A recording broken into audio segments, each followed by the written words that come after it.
자, 오늘부터 이제 에베소서를 하는데요. 저는 그 설교의 목표가 뭐냐면 여러분이 성경을 읽으실 때 기억나게 하는 게 목표입니다. 그리고 이게 무슨 내용이었지를 이제 알게 하시는 데 목표가 있습니다. 그래서 이렇게 조금 세밀하기보다는 좀 넓은 그림을 좀 보여드리고 싶거든요. 그래서 오늘 1장 전체를 나가려고 하고, 가능하면 아마 에베소서를 총 5번, 오늘 포함해서 5번만 볼 것 같습니다. 6장인데 5번만 보려고 합니다. 그만큼 내용은 좀 많겠죠. 그리고 약간 우리 사도 바울 선생님이 똑똑하시잖아요. 그래서 약간 어렵습니다. 그러니까 벌써 원준이가 자는데 드럼을 빨리 쳐서 힘들지?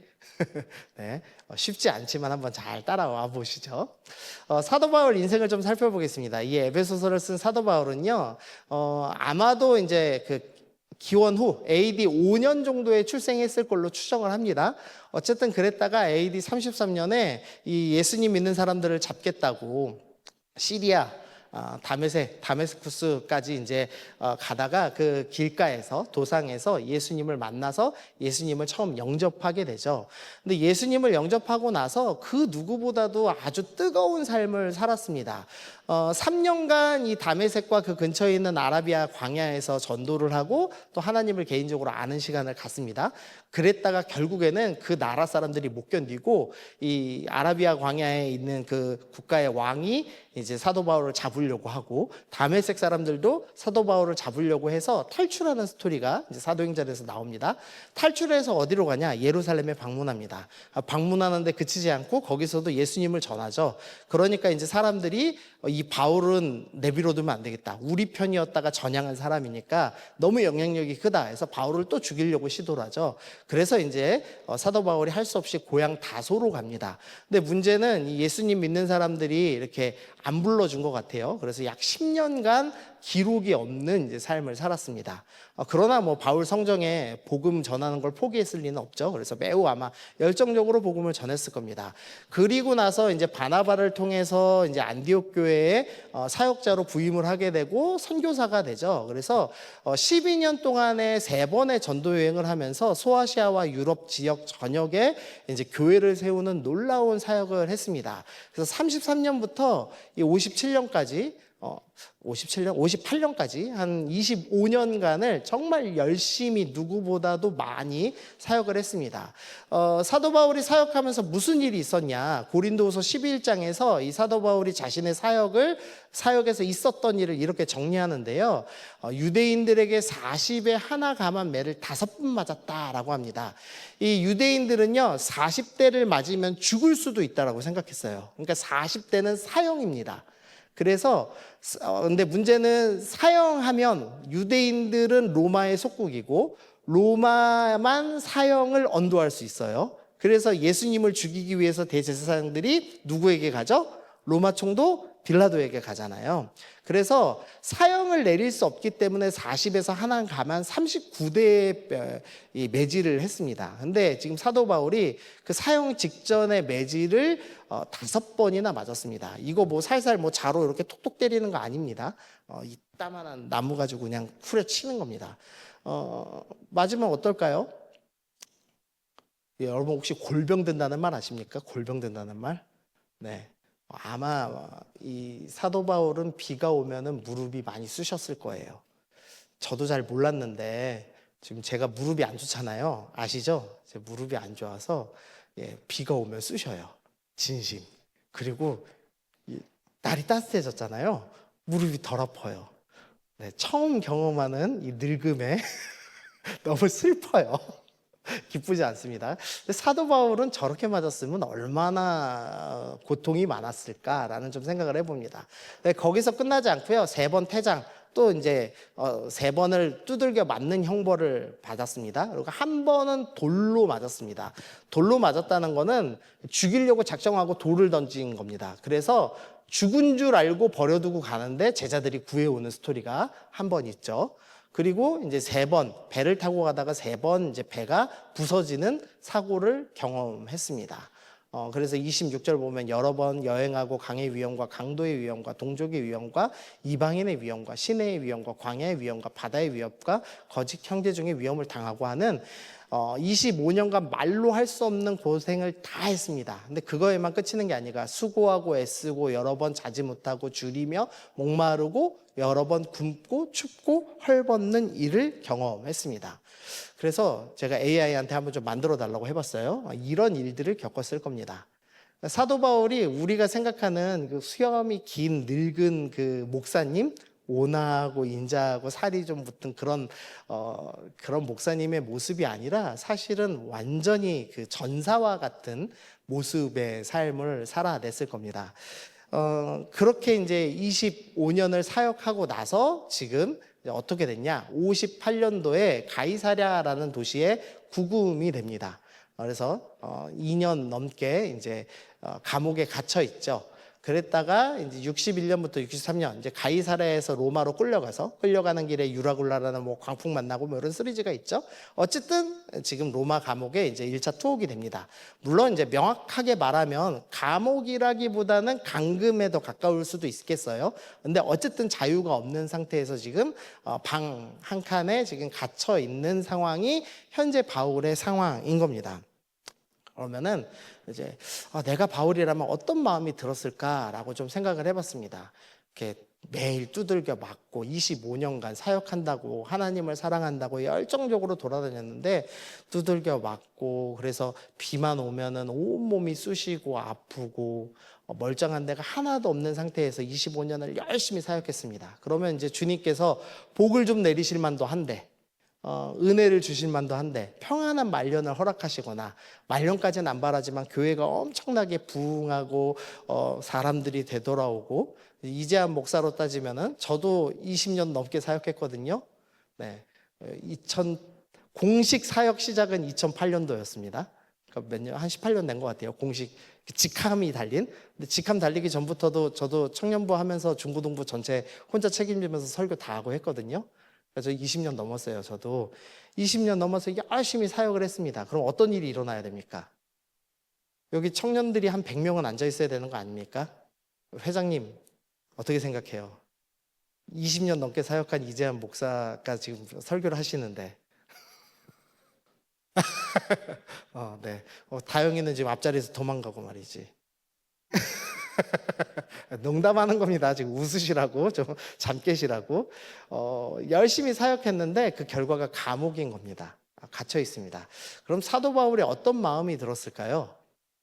불평과 막 원망이 막 나오지 않았을까요? 여러분의 삶에서 생각을 해보시죠. 여러분들 열심히 살고 계시죠? 여기 공부하시는 분들도 있고 직장인들도 있는데 진짜 열심히 살고 있는데 지금 무슨 일이 일어나냐면 AI가 여러분의 직업을 점령하고 있습니다. 여러분 직업 중에 AI한테 점령 안 당할 직업은 제가 볼 땐 제 직업밖에 없습니다. 네, 목사는 점령당하지 않습니다. 왜냐하면 AI를 사용할 만큼의 페이를 주지 않습니다. 저희는. 하지만 진철형제 저 직업 제가 볼 때 얼마 안 남았습니다. AI가 들을지도 몰라요.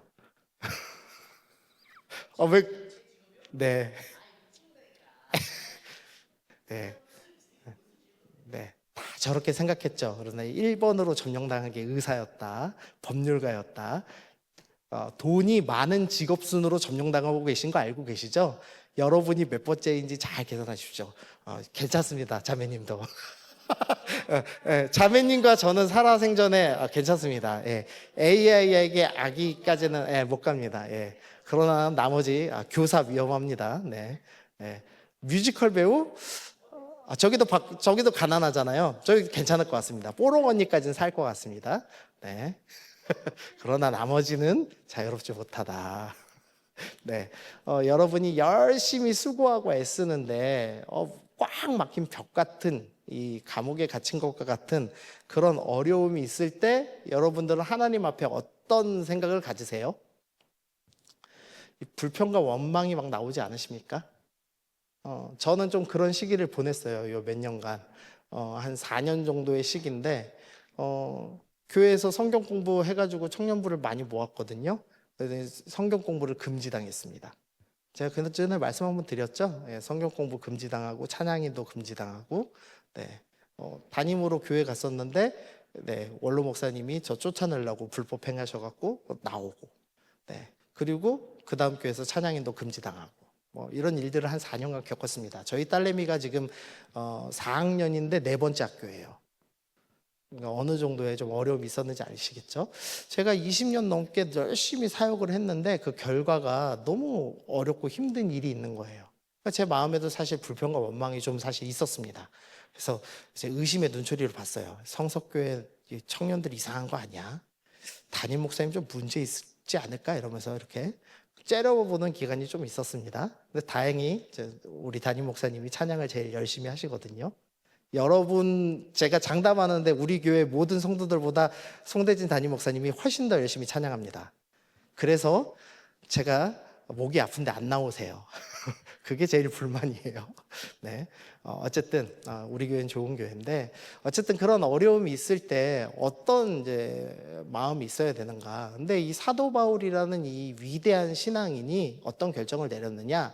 옥중서신을 기록하기 시작합니다. 야, 하나님이 드디어 나한테 쉼을 주셨다.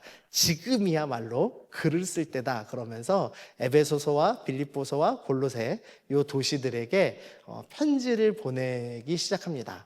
편지의 내용이 뭐냐? 그게 이제 에베소서의 이제 1장 3절의 말씀이죠. 우리 3절과 16절 한번 읽어보겠습니다. 시작. 찬송하리로다. 하나님 곧 우리 주 예수 그리스도의 아버지께서 그리스도 안에서 하늘에 속한 모든 신령한 복을 우리에게 주시되 내가 기도할 때에 기억하며 너희로 말미암아 감사하기를 그치지 아니하고.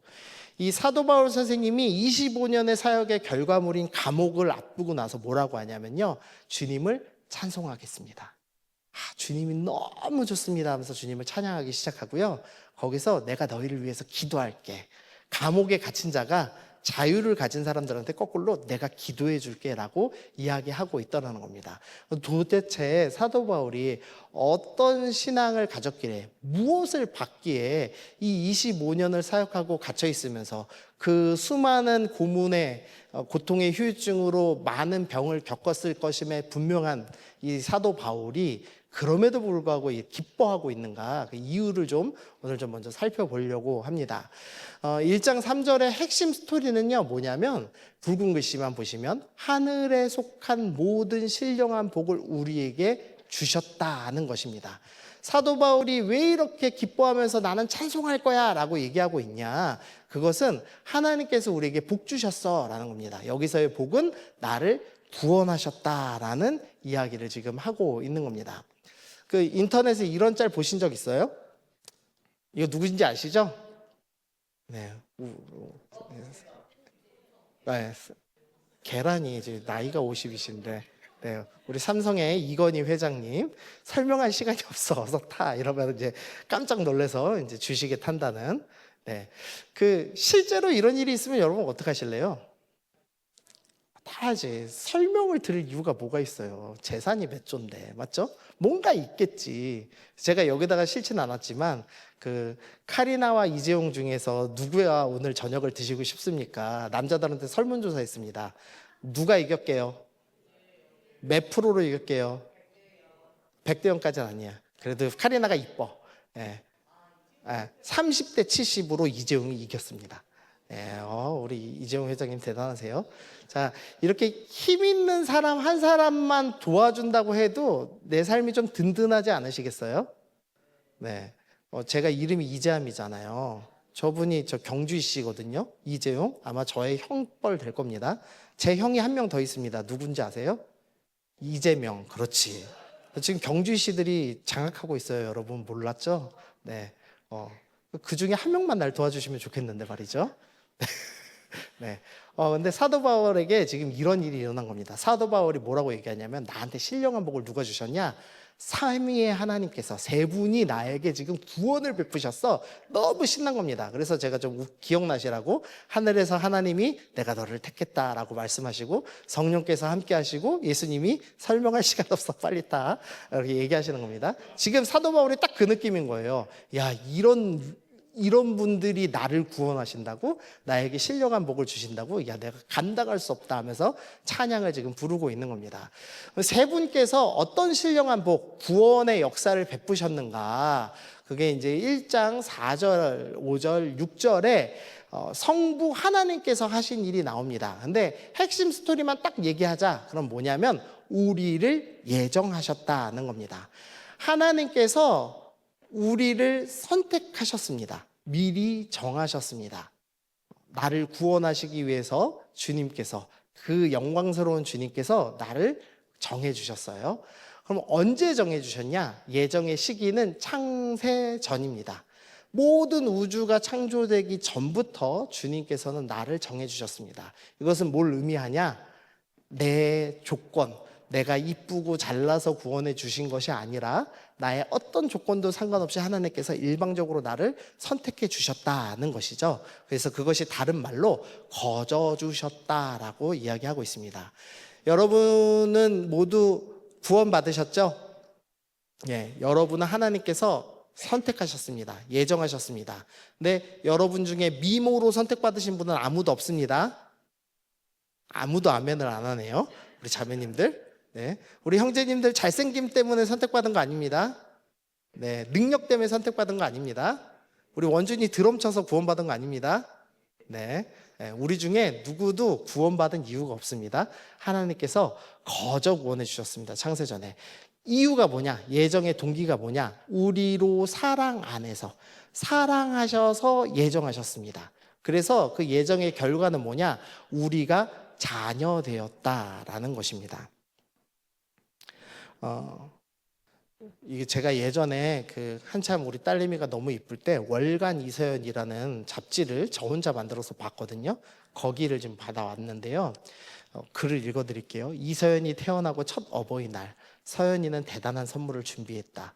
엄마에게는 밤잠 1시간에 한 번씩 깨서 엄마에게 잠의 소중함을 알려줬다. 아빠에게는 바지에 오줌을 쌌다. 아빠가 받은 첫 오줌 세례였다. 어버이날 처음 선물이 이서연이 제 바지에다 오줌을 쌌습니다. 네, 이게 제 첫 선물이었어요. 우리 딸내미가 이런 딸내미였어요. 저 지금 이쁘죠? 제가 어렸을 때 이렇게 생겼습니다. 여러분 믿기 힘들겠지만 나중에 제가 어렸을 때 사진 보여드릴게요. 저 도망가야겠다. 저게 지금 뒤에 뭐냐면요, 쓰레기통이에요. 저 그냥 쓰레기통 아니고요, 똥기저귀만 넣는 쓰레기통이었습니다. 근데 저희가 안 본 사이에 저 똥기저귀 펼쳐보려고 저 안에 들어갔다가 저희 보고 깜짝 놀라서 이제 도망갈 때 제가 사진 한 컷을 찍었습니다. 또 이제 그 오른쪽에 왼쪽에 보시면은 저 뭐 먹고 있죠? 짜장면, 짜파게티를 먹고 있습니다. 항상 짜파게티를 드실 때 저렇게 온 몸에다 묻히면서 의식을 행하시면서 이렇게 드시던 어린 아이가 지금은 커서 유튜브 중독자가 되셨죠. 4학년 유튜브 중독자, 운빨 존망게임 매니아. 내일 팝업 스토어 가기로 했습니다. 8시 반까지 명동으로. 네. 박수 칠 일입니까? 아빠의 고통인데. 네. 무슨 얘기 드리고 싶은 거냐면요, 이서연은요, 이 티적인 얘기 해볼게요. 우리 집에서 가장 쓸모없는 존재예요. 경제적인 능력이 없습니다. 제가 돈 벌잖아요. 저희 집사람도 돈을 벌거든요. 이서연만 돈을 쓰기만 합니다. 그리고요, 이서연은 집안일을 단 한 개도 하지 않습니다. 지가 입은 옷을 빨래통에 넣지 않습니다. 아주 쓸모없는 존재죠. 그런데 희한하게도 우리 집의 모든 스케줄은 이서연이 학교 가는 것으로 시작해서 이서연이 잠을 자야 끝납니다. 저는 새벽 예배를 가기 때문에 9시쯤 자고 싶어요. 그래야 4시에 일어나서 씻고 4시 50분에 와서는 문을 열거든요. 그런데 우리 딸내미는 11시 반에서 12시쯤 자요. 그러면 시끄러워서 제가 잠을 못 잡니다. 12시에 제가 자면 몇 시에 일어나는 거예요? 4시니까 한 4시간밖에 못 자요. 저도 잠드는데 한 30분은 들거든요. 생각보다 예민한 남자라. 근데 우리 딸내미 위주로 움직입니다. 무슨 소리냐? 주님께서 참 희한해요. 아무 쓸모없는 우리를 자녀 삼으시고 주인공 삼으십니다. 여러분의 자격과 존재는 아무 의미 없습니다. 주님이 창세 전에 선택하셨으니까요.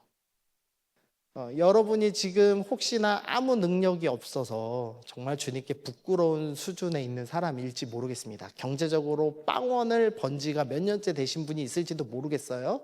근데 주님께서는 그럼에도 불구하고 여러분을 사랑하십니다. 여러분이 성도됨의 삶을 살지 못할지라도 그래도 주님은 여러분을 사랑하십니다. 아멘. 사도 바울은 그 하나님의 사랑을 발견한 거예요. 그래서 너무 기뻐가지고 지금 찬양을 하고 있습니다. 두 번째로 사도 바울은 삼위의 하나님 중에 성자 예수님께서 자신에게 행하신 구원을 또 발견했습니다. 우리 1장 7절은 좀 중요하니까 읽어보죠. 자, 시작. 우리는 그리스도 안에서 그의 은혜의 풍성함을 따라 그의 피로 말미암아 속량 곧 죄사함을 받았느니라. 예수님께서 우리를 위해서 어떤 구원의 일을 행하셨죠? 십자가에 달려 죽으셨습니다. 내 죄값을 자신의 피로, 자신의 죽음으로 대신 치러주셔서 우리를 구원해 주셨습니다. 그러니까 나 같은 죄인을 위해서 가장 귀하신 분께서 아끼지 않고 생명을 내어주셨으니 얼마나 큰 사랑을 우리가 받았어요. 이거 너무 크죠? 근데 이제 요거 많이 들었던 얘기니까 사도 바울이 요건 짧게 패스해요. 패스하고 또 하나 예수님께서 하신 일을 설명합니다. 그건 뭐냐? 9절에서 그 뜻의 비밀을 우리에게 알리신 것입니다.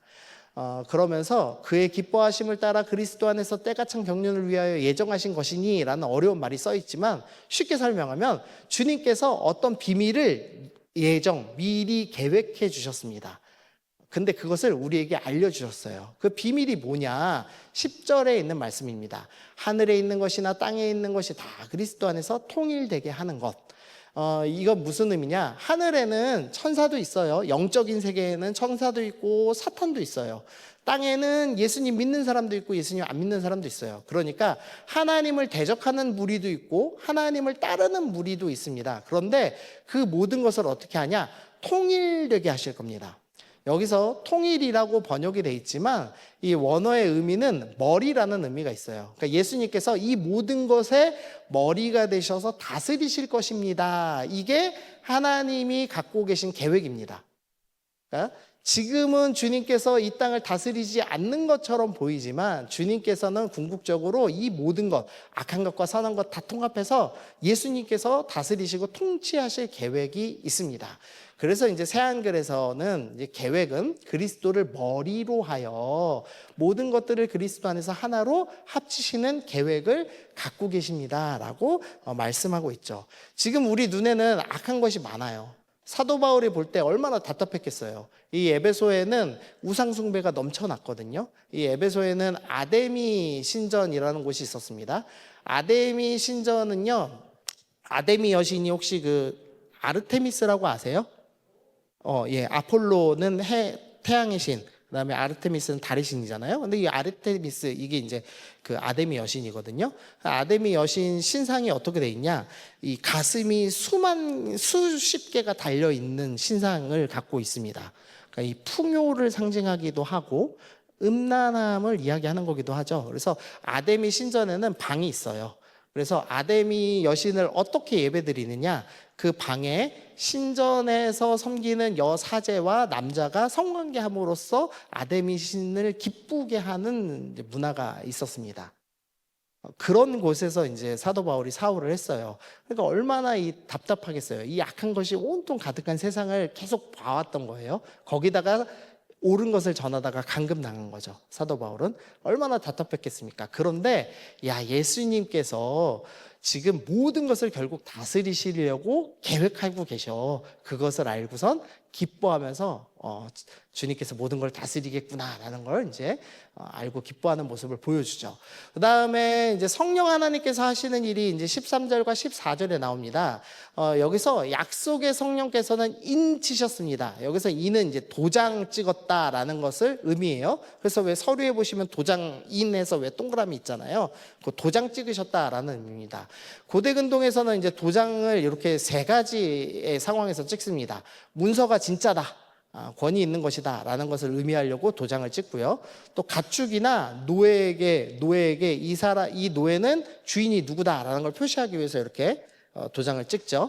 그리고 우편물이나 무덤을 찍어요. 이거 무슨 소리냐? 이 봉지에다가 도장을 찍어 놓으면 열면 안 되는 거죠. 그리고 무덤도 찍으면은 니네 함부로 이 무덤 열면 죽는다, 이렇게 해서 보호하는 의미입니다. 근데 지금 성령께서 우리를 구원하시면서 어떤 행동을 하셨느냐, 도장을 찍으셨다라고 설명을 하는 겁니다. 지금 이렇게 도장 찍는 모습 제가 이게 AI로 만든 거예요. 여러분이 이제 도장 찍혔습니다. 그러면은 여러분은 누구의 소유다? 예, 성령님께서 야, 얘는 내가 주인이야, 니네 못 건드려, 이렇게 도장을 빵 찍으셨다라는 것을 의미하는 겁니다. 그래서 여러분은 보호받습니다. 여러분 주님께서 구원하시면은 그 어떤 존재도 여러분의 구원을 취소할 수 없습니다. 아멘. 네, 여러분이 술 진탕 처먹고 20년간 이제부터 방황하셔도 여러분이 구원 받습니까? 못 받습니까? 받습니다. 여러분이 예정되셨고 성령께서 인치셨으니까요. 그렇다고 다음 주부터 안 나오시면 안 돼요. 네, 특히 회장, 네, 청년부 회장들이 꼭 말년에 사고 쳐요. 농담이에요. 자, 성령님께서 일을 하나 더 하셨습니다. 무슨 일을 했냐? 이는 우리 기업의 보증이 되셨다라고 합니다. 이 여기서 기업은 뭐냐면요, 우리가 받을 목. 우리는요, 하나님의 자녀잖아요. 부자 아빠가 있으면 여러분 나중에 뭘 받죠? 상속을 받습니다. 유산을 받습니다. 여러분 좀 유산 받을 거 있으신 분 있으십니까? 저랑 친하게 지내요. 네. 원준이는 별로 없을 것 같아, 아빠를 보니까. 목회자가 무슨 돈이 있겠어. 네. 부대찌개 사장님은 돈 좀 있습니까? 장난 아닙니까? 친하게 지내요. 그만 질문할까요? 네, 여기서 지금 설명하는 거는 성령님께서 우리가 받을 것을 보증해 주세요. 근데 여기서 보증의 의미는 계약금이라는 의미도 담고 있습니다. 그래서 성령님이 먼저 계약금 지불해 놨으니까 반드시 그거 이루어질 거야. 하나님 나라 반드시 이루어질 거야. 니네 염려하지 마. 이런 의미입니다. 그래서 우리가 성령님을 만날 때마다 우리가 뭘 생각해야 되냐면, 우리는 지금 이미 주님께서, 성령님께서 우리에게 도장 찍어서 보호하고 계시고, 그뿐만 아니라 우리가 영원한 나라를 상속받을 것이 확실히 정해졌구나, 이것을 성령님께서 계속 보여주고 계시는 겁니다. 그래서 새한글 성경 보니까 상속에 대한 보증이 되십니다. 그래서 마지막 때 될 때까지 보증해 주셔서 우리가 반드시 이루어질 것입니다 라는 것을 확인해 주시겠다라고 이제 설명을 합니다. 자, 복잡하지만 정리하면 삼위의 하나님께서 우리를 구원하셨습니다. 구원하신 뿐 아니라 비밀의 계획을 세워두셨어요. 그 계획은 뭐냐? 모든 것을 다, 이제 악한 것, 우리 눈에 보이는 그 쓸데없는 거 다 무너뜨리시고 예수님께서 통치하실 겁니다. 그리고 그것을 성령님께서 보증하고 계세요. 그래서 이 사도 바울이 그 구원의 놀라운 역사, 삼위 하나님께서 나를 위해 행하신 놀라운 역사가 너무 기쁘고 즐거워서 찬양을 지금 하고 있는 것이 에베소서 1장입니다. 그러면서 그 놀라운 은혜를 사도 바울이 혼자 누리는 것이 아니라 이제는 기도하기 시작할 겁니다. 요것만 하나 설명드리죠. 이 에베소서가 어려운 이유는 뭐냐면요, 문장이 겁내 길어요. 지금 우리가 본 에베소서 1장 3절에서부터 14절이요, 헬라어로 단 한 문장으로 구성되어 있습니다. 그러니까 사도 바울이 막 흥분을 해갖고 지금 말을 하는 거예요. 너무 하나님을 찬양하고 싶어서. 그리고 나서 15절부터 23절도 또 한 문장입니다. 그리고 2장도 또 한 문장, 2장 1절부터 7절도 또 한 문장으로 되어 있을 겁니다. 그래서 사도 바울이 지금 그 은혜가 너무 커서 좀 흥분하고 있다, 이렇게 보시면 돼요. 자, 1장 15절 16절은 좀 한번 읽어볼까요? 자, 시작. 이로 말미암아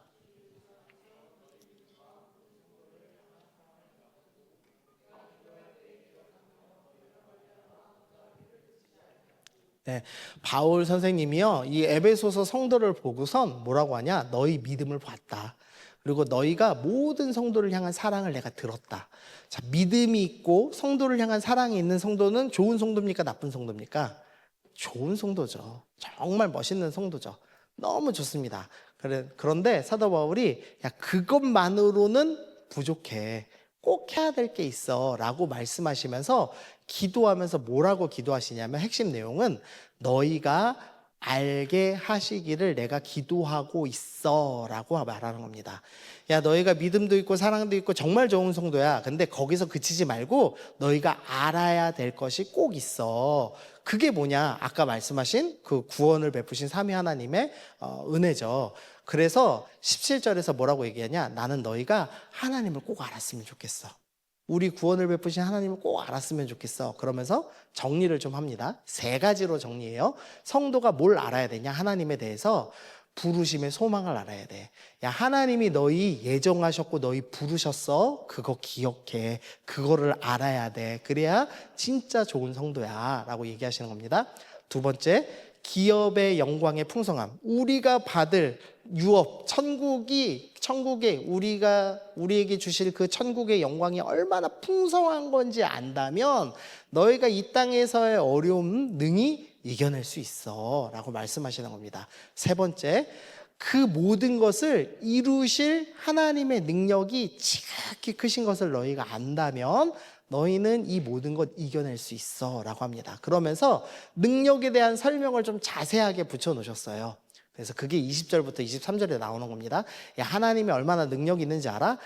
예수님을 죽은 자 가운데서 살리셨어. 너희가 볼 때 제일 강한 거 죽음이지, 하나님은 그 죽음을 이기시는 분이야. 그리고 하나님은 예수님을 하나님 오른편에 앉으시고 모든 통치와 권세와 능력과 주권과 이 세상뿐 아니라 오는 세상에 일컫는 모든 이름 위에 뛰어나게 하셨어. 여기 이게 무슨 소리냐면요, 통치와 권세와 능력과 주권, 이게 다 악한 것을 의미하는 단어입니다. 니네가 생각할 때 악하다고 생각하는 그 모든 것 있지, 그거보다 예수님을 더 높이셨어. 그래서 예수님이 모든 만물을 발 아래 복종하게 만드시는 능력이 있으셔. 그래서 그 중에서 니네 완전히 만물을 발 아래서 복종하시기 전에 교회의 머리가 되셔서 교회 다스리시는 거 너에게 보여줄게. 지금 이렇게 이제 설명을 하고 계시는 본문이 이제 오늘 본문입니다. 자, 쉽지 않죠? 네, 끝났어요. 적용하고 마칠게요. 네, 죄송해요. 좀 설교를 빨리 끝내고 싶었는데. 자, 정리해 보겠습니다. 사도 바울이 25년 사역한 결과로 감옥에 갇혔습니다. 그럼에도 찬양합니다. 왜냐하면 삼위 하나님께서 자신에게 주신 신령한 복, 구원을 알기 때문입니다. 그 구원은 어떤 은혜냐? 나를 예정해 주셨습니다. 아무 조건 없이 우리에게 예정하셨습니다. 우리의 모든 죄값을 치러주셨습니다. 뿐만 아니라 모든 것을 다스리실 그 계획을 갖고 계신데, 그것을 주님께서, 성령 하나님께서 인치시고 보호해 주시고 모든 계획을 이루어 주실 것을 보증해 주셔서 우리가 그걸 100% 누리겠다라고 삼위의 하나님이 약속해 주셨습니다.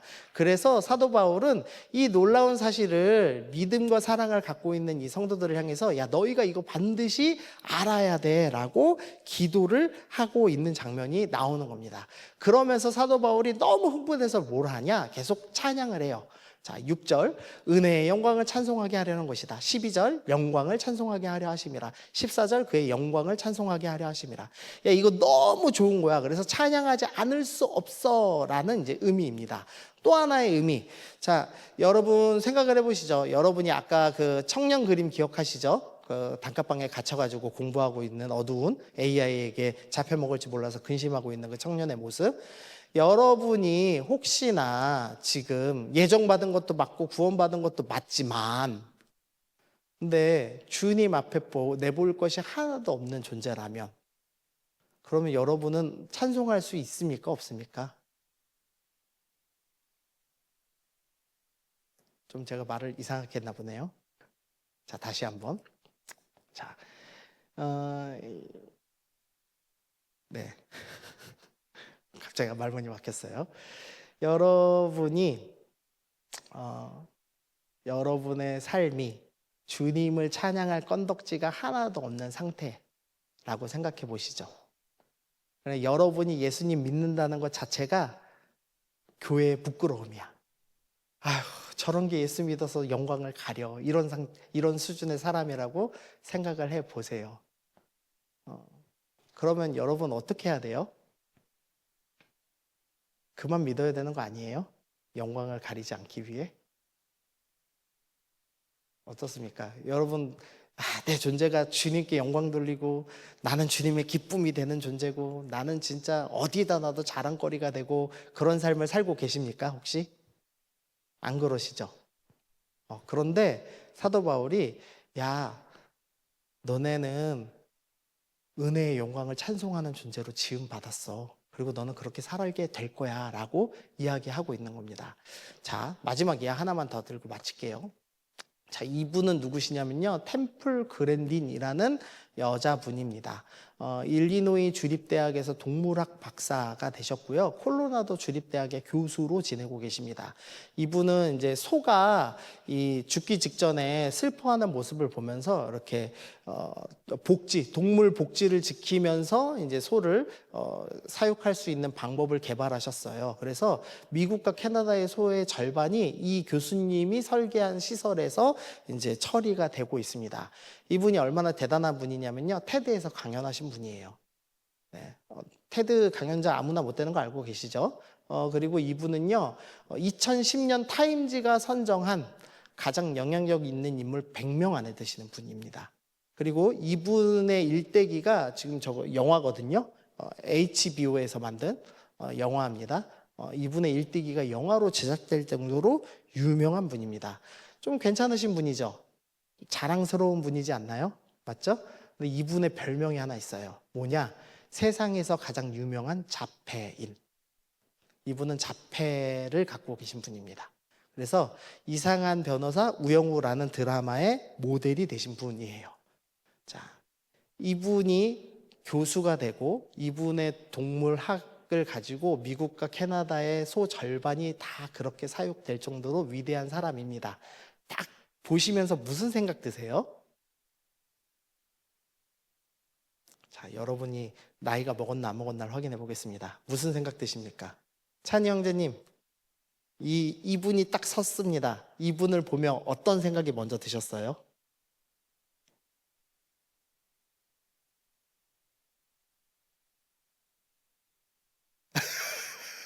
아무 생각 안 든답니다.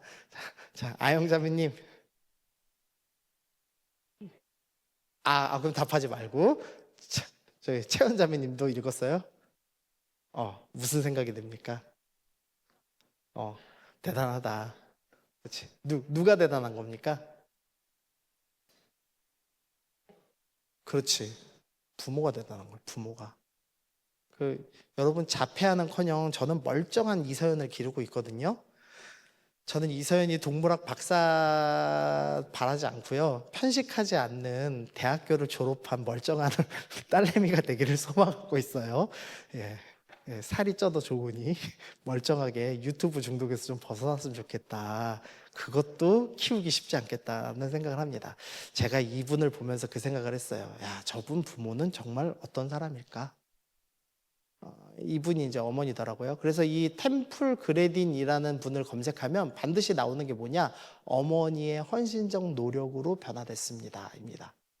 그러니까 이분이 자폐를 가진 이 교수님이 어느 곳에 서든지 이분을 볼 때마다 사람들은 무슨 생각을 하냐? 저 어머니는 어떤 분이지? 라는 생각을 해요. 모든 저분이 서 있는 순간마다 이분의 어머니가 영광을 받으시죠. 여러분이 지금 어떤 삶을 살고 있는지는 잘 모르겠어요. 근데 여러분이 언젠가 마지막 때에 하나님 나라에 서게 되실 거거든요. 맞죠? 그때 이럴 겁니다. 저를 보면서 어떤 사람들이 야, 저 개차반이었던 이재함이라는 존재가 어떻게 구원받았지? 야, 저런 놈을 구원하신 하나님은 얼마나 대단하신 분이야? 라면서 주님이 영광 받으실 거예요. 여러분이 예수님 믿고 이 삶을 살아내신 것만으로도 주님께 영광 돌리는 존재가 됩니다. 그게 이 신앙의 놀라운 비밀이에요. 비밀. 그리고 사도 바울은 그걸 깨달은 거예요. 내가 아무리 미쳐내도 나 같은 죄인을 살리고 구원해 내시는 그 하나님의 능력이 너무나 크구나. 그래서 견디지 못하고 찬양하고 있는 것입니다. 그래서 좀 사실 좀 기억하시면서 한 주간 좀 묵상해 보시면 좋겠어요. 하나님이 나 같은 죄인을 구원하셨다는 것이 어떤 의미인가?